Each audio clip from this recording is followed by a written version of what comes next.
Doctor చెప్పింది ఏంటంటే నీటి బుడగలు ఉన్నాయి కనుక నీకు గర్భఫలం రాదు, పిల్లలు పుట్టే అవకాశం లేదు అని చెప్పాడు. ఏడుస్తూ మన ప్రార్థనా శక్తికి వచ్చింది. మనం ప్రార్థన చేస్తే మన ప్రార్థన వేస్తే గౌరవించి ఆ నీటి బుడగల్ని బుడ్డోళ్ళుగా మార్చేసాడే. గట్టిగా చెప్పగలిగితే ప్రభుత్వం సాక్షి చెప్పినట్టున్నాను. ఈ సాక్షి విని మరొక సహోదరు వచ్చింది. అయ్యగారండి, మా జీవితంలో కార్యము జరగలేదు, నాకు నీటి బుడగలు ఉన్నాయండి. ఆ నీటి బుడగలు కూడా దేవుడు మళ్ళీ ఒడ్డోళ్ళుగా మార్చేశాడు. జీవం లేని చోట పరిశుద్ధాత్ముడు జీవాన్ని కలగజేస్తాడు. ఆమేన్, హల్లెలూయా, హల్లెలూయా. ఈ సాక్ష్యాలు చూడండి ఒకసారి. పిల్లలు లేని వారి గురించి మనం ప్రార్థన చేసిన రీతిగా దేవుడు 5,500 మందికి పైగా దేవుడు గర్భఫలాలు ఇచ్చాడు. దేవుడి యొక్క కార్యములు ఎంతో జీవంగా జరుగుతూ ఉన్నాయి. సాక్ష్యం చూద్దాం. నా పేరు బేబీ అండి. అయితే మేము అప్పుడే 4 సంవత్సరాల నుండి వస్తున్నామండి. ఈ అమ్మాయికి 10 సంవత్సరాలు అయిందండి బాబుని. అయితే ఆమెకి పిల్లలు లేరండి. పిల్లలు లేకపోతే మామూలుగా ఇలాగా విశాఖయ్య గారు ప్రార్థన చేస్తే పిల్లలు పుడుతున్నారు రండి అనేసి అన్నామండి. జూన్ నెలలో వచ్చిందండి. జూన్ నెలలో వస్తే ఆగస్టు నెలలో నీళ్ళు పోస్తుందండి అమ్మాయి. అయితే 2 పిల్లలు పుట్టారండి. వాళ్ళిద్దరికి ఎన్నో హాస్పిటల్ తిరిగారు కానీ ఎక్కడా పిల్లలు పుట్టలేదు. నీటి బుడగలు ఉన్నాయి గట్ట అనేసి ఇబ్బంది పెట్టేవారు. అయితే విశాఖయ్య గారు ప్రార్థన చేయగానే మామూలుగా 2 అమ్మాయిలు పుట్టారు.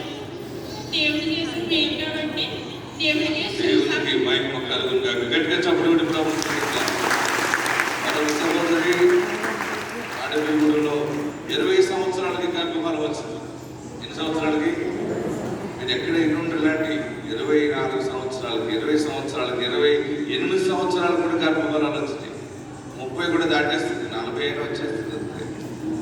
ఎందుకంటే నమ్ముటని వాళ్ళని అయితే, ఎందుకంటే ఏసే ముసలిలో కూడా పిల్లలు ఇచ్చినట్టుంది బైబిల్. కనుక మనకు ఆశ్చర్యమే కాదు ఇది. ఒకవేళ మీ జీవితంలో ఏదైనా కార్యం జరగలేదని అనుకుంటారేమో, ఎవరికైనా సాధ్యమేమో, కానీ యేసు క్రీస్తుకి సాధ్యం అది. ఆమేన్. 20 సంవత్సరాలకి గర్భఫలం చూద్దాం. చూడండి. నా పేరు అమ్మాజీ.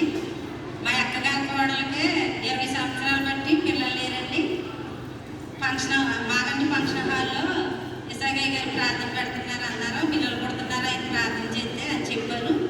మా అబ్బాయిని అడిగితే ఎందుకు చిన్నమ్మా 20 సంవత్సరాలు అయిపోయింది కదా పెళ్ళి, పుడతారేంటి అని నవ్వాడు. కాదు బాబు, నేను తీసుకెళ్తాను, పుడతారు అని తీసుకొచ్చాను. తీసుకొచ్చిన తర్వాత మా కోడలకి మగ పిల్లవాడు పుట్టాడు. సాక్షి ఇప్పుడు చెప్పుకునేవాడిని. 3 సంవత్సరాలు వచ్చినాయి అబ్బాయికి. దేవునికి మహిమ కలుగును గాక. ఇంకొక సాక్షి చెప్పి వాక్యంలోకి వెళ్తాం. మన విజయవాడలో ఒక సహోదరి వచ్చి ముందు సాక్షిని ఇచ్చింది. వారి చేతి పంట మునిగిపోయింది. దేవుడు దాన్ని బ్లెస్ చేశాడు. తర్వాత మొక్కజొన్న తోట తీసుకున్నారు. ఆ చేను మొక్కజొన్న వేద్దామని చేను లీజుకి తీసుకున్నారు. తీసుకుంటే ఆ భూమి గలవాడు చేను ఇచ్చాడు, భూమి ఇచ్చాడు, కానీ ఇస్తానని చెప్పి ఇంజన్ ఇవ్వలేదు. వాటర్ తోడుకుంటే ఇంజన్ మోసం చేశాడు. చివరికి అదంతా కూడా పాడైపోయింది, గట్టి ములిసిపోయింది. చుట్టుపక్కల ఉన్న రైతులందరూ వచ్చి మీరు ఎవరికి చేయలేరు, మీ వల్ల కాదు అని చెప్పారు. చివరికి అందరూ హేళన చేశారు. ఈమె ఆ చేను దగ్గర చూసి ఈ చేను ఇలాగ అయిపోయిందండి, గడ్డి ఎండిపోయింది, ఎండుగడ్డి వచ్చేసింది, చేను పాడైపోయింది, వదిలేద్దాం అనేటప్పటికీ ఆమె సెల్ ఫోన్లో దేవుని వాక్యం వచ్చింది. మన ప్రార్థన శక్తి వాక్యం ఆమె తెరిచినప్పుడు అక్కడ దేవుడు ఆశీర్వదిస్తాడని మాట్లాడిన మాటను జ్ఞాపకం చేసుకుని మనం ప్రార్థన శక్తికి వెళ్తున్నాం. ఈ మధ్య కదా యేసు ప్రభువుని నమ్ముకున్నాం. దేవుడు మనకి న్యాయం చేస్తాడు, సహాయం చేస్తాడు, మనకేం పర్వాలేదని చెప్పి వదిలేద్దామన్న చేరుని ప్రార్థన చేసి నీరు తోడి ఆమె ఏం చేసిందంటే ఒక విశ్వాసంతో ఎండిపోయిన చేను, అంటే పాడైపోయిన చేరుని చూడండి, వీడియో తీసిందండి. క్లియర్గా చూడండి. ఆ విశ్వాసం ఏంటంటే, నేను ఇప్పుడు దైవజనుడు చేసిన ప్రార్థన తైలము నేను అందులో పోసినప్పుడు దేవుడు దీన్ని బ్లెస్ చేస్తాడు. చూడండి, ఎండిపోయిన చేతిలో తైలం పోసింది, నీరు పెట్టింది. ఆమె ఎంత ట్రై చేసినా ఆ గడ్డి ఎక్కువైపోయింది కానీ జొన్న తక్కువైపోయింది. అందరూ కూడా నవ్వుతున్నారు, ఏమని చేస్తున్నారు. ఏమని చేస్తే చివరికి అద్భుతం ఏంటంటే విస్తారమైన పంట పండేసింది. అందరు గట్టిగా చెప్పడం పడుతుంది. ఎలా తీసుకుంటుంది ఇది అలా చూడాలంటే ఏదైనా పాడైపోయిన చోట ముందు వీడియో తీసి పెట్టుకోండి. ఎందుకంటే ఎవరు నమ్మలేరు. ఎండిపోయిన చేను గెలలు గెలలుగా అద్భుతముగా పోసేసి ఆమె ప్రార్థన 4 మూలలా వేసి దేవుడి మీద ప్రార్థిస్తుంది. ఆ చుట్టుపక్కల ఉన్న వాళ్ళ పొలాలన్నీ కూడా ఎకరం 16 క్వింటాలు అయింది. ఎంత క్వింటాలు చుట్టుపక్కల వాళ్ళు దిక్కులేని ఈవి చేతికి ప్రార్థన సహాయం ద్వారా 22 క్వింటాలు పంట పండిస్తుంది. చేతి పైకి గట్టిగా చెప్పదు.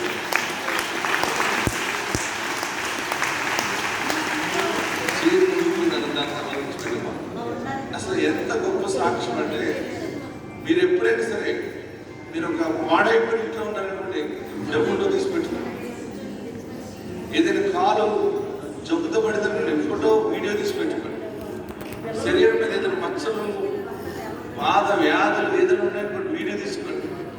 మీరు ఎలా ఉన్నారో బలహీన సమయాన్ని వీడియో తీసుకోండి. ప్రార్థనా శక్తికి వచ్చిన తర్వాత, తైలాభిషేకం ద్వారా ప్రార్థన చేయబడిన తర్వాత నీ బ్రతుకు ఎలా మారిపోయింది మళ్ళీ వీడియో తీసుకో. ఇలా చెప్పడం వల్ల యేసు క్రీస్తు బలము ప్రకటించబడుతుంది. ఆమేన్. చూడండి, ఆమె వచ్చి ఎలా సాక్షి చెప్తుందో. ఒడ్లు పంటకు వచ్చే టయానికి ఆపేసి మునిగిపోయింది. అంతా చేను పైగా నీళ్ళు వెళ్ళిపోయింది.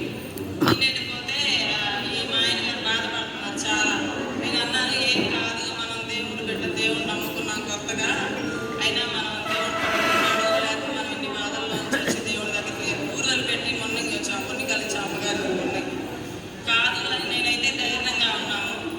అలాంటిది కూడా 33 బస్తాలు ఒడ్లు అయినాయి.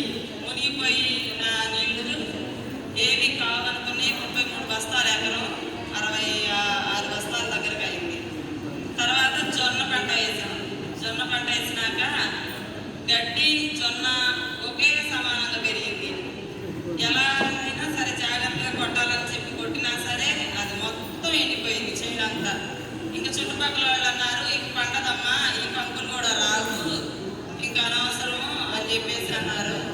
అందులో మళ్ళీ చేనంతను కూడా నీళ్ళు ఇవ్వలేదు, ఇంజన్ లేదని చెప్పేసి, నీళ్ళు ఇస్తారని చెప్పి. ఇంకా అయిపోయిందిలే ఇంక చేను పని అని చాలా బాధ చేసింది. కానీ ధైర్యం అయితే కోరుకోవాలా, ఇలా అయిపోయింది నవ్వుతారేమో అనిపించింది, కానీ ధైర్యం అయితే లాస్ట్ కోరుకోవాలా. ప్రతి దాంట్లో ప్రేరాయిలు ముందేసేటప్పుడు కానీ నీళ్లు పెట్టేటప్పుడు కానీ ఆయిల్ కంపల్సరీగా మేము మర్చిపోయేవాళ్ళం కాదు. చేతికి పక్కన వాళ్ళు ఇక నీళ్ళు ఏదో లేకపోతే ఊరి నుంచి వేసారు కదా అని చెప్పి చాలా హేళనగా, చాలా ఎగతాళిగా, చిన్నతనంగా ఇలా అయిపోయింది. ఇద్దరు పాపం అని కూడా ఎవరు లేదు, మమ్మల్ని నవ్వుకున్నారు.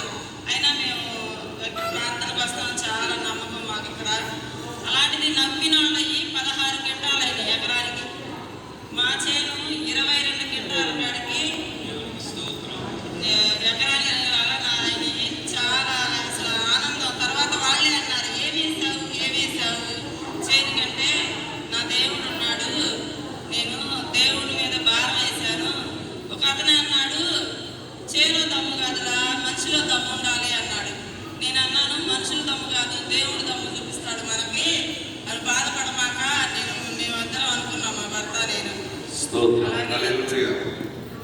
ఆమె ఏమన్నది, నువ్వు చేసేట మాటలు గట్టిగా వస్తే బాగున్నాక డబ్బులున్నప్పుడు మాట్లాడేది దేవుడు గట్టిగా మాట్లాడుకుంటే ఆలకెళ్ళి ఆ డబ్బులు ఇచ్చే డబ్బులు దగ్గర ఉన్నప్పుడు ఈ మాటలు అంటుంది.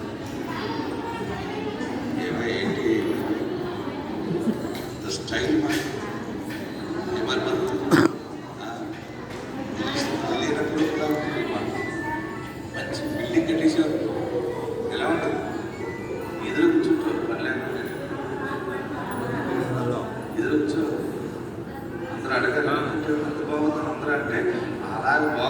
బాబు మంచిది కట్టేవని చెప్పింది ఒక 5-6 సంవత్సరాలు అంటేనే కానీ అప్పుడు కానీ మనసు